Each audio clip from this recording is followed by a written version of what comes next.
Now the next topic that we want to cover today, if you're starting seeds inside, is what exactly are you starting these seeds in? I mean, you have to have something to hold the dirt and hold the plant, so what's it going to be?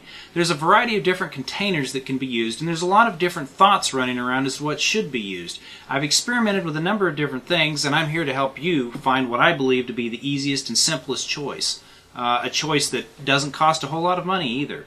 A lot of people, when they go through the seed starting process, they have a tendency to start off in something really small like a peat pellet or maybe a small peat pot.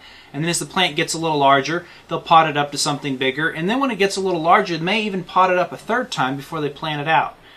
That to me sounds like a lot of work and a lot of effort. And I don't really think that's what you want to be doing. That's certainly not what I do. And I've skipped and omitted all of those steps. I believe that you can save a lot of time and money by doing so. What I suggest is that you don't pot up at all. You need to find a size container that works well for what your finished plant before you plant it out is going to be suited for. A container which is large enough to hold that plant and hold the root mass that you want with it. Once you've got that, that's the container that you want to start your seeds in. You can save yourself a lot of work and effort by doing that. Now, in considering the size of the root mass, I know it can be difficult to say, well, hey, look, how big are the roots going to be on this plant? It's got this big bushy top, but the roots, they're buried. We can't see them. How big are they going to be? A good rule of thumb would be to plant on the root region of the plant being about as large as the top portion. So, if you've got about this much in leaves, expect about this much in roots. That's just a good way to approach it. Now, because we are starting inside and we are starting in containers, we'll cheat a little bit. And you'll find that we're not going to allow quite as much room for the roots as that you will for the top, but we still need to leave a good portion there. If we don't, this can have a detrimental effect on some types of plants. A good example would be peppers. Because you have to realize that when we're starting seeds inside, we're doing a very good job of providing the nutrients to that plant that it needs to grow. When it goes outside in the soil, it's not going to be the same situation. It's still going to have nutrients there, and it's still going to be able to get to them, but it's going to need to develop a better root mass than what it had while we were growing it inside so that it can get to those nutrients.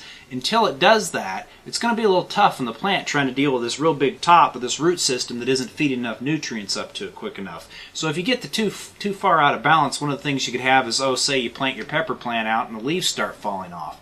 So that's something that we do have to be careful about. You don't want to let your plants get too big before you plant them out.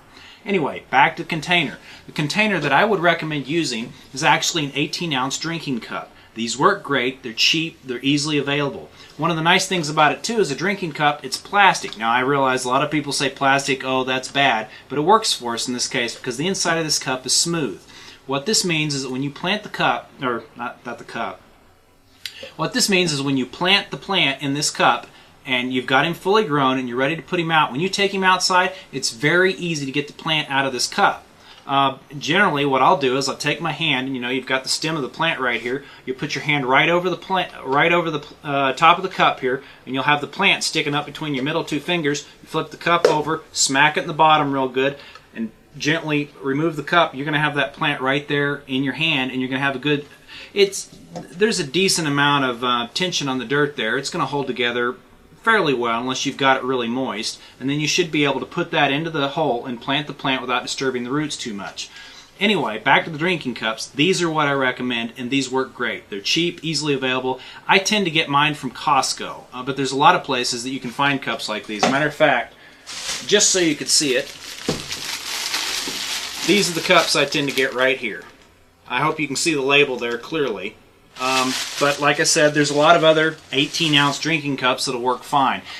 And if you don't want to use drinking cups, there's a lot of other containers you can use. For example, I've seen cottage cheese containers, yogurt containers, things of that nature that could work well to plant your plant in, that are roughly this size, maybe a little bit bigger.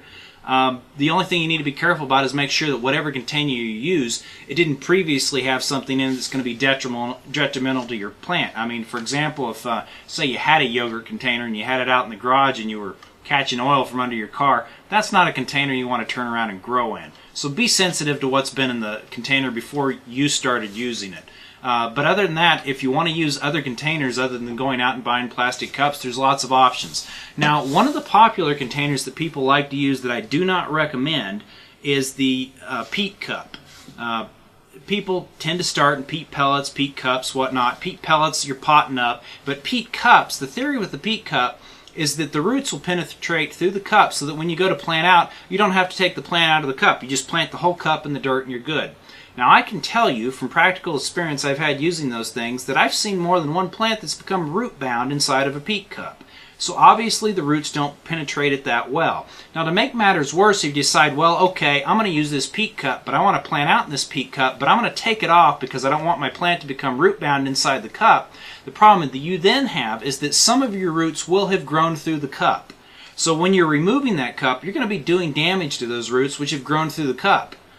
So because peat pellets aren't good enough, not peat pellets, but peat pots aren't good enough to just leave in place and use, I would highly recommend that you avoid using peat cups or peat pots or whatever the name for them may be, depending upon the brand you buy.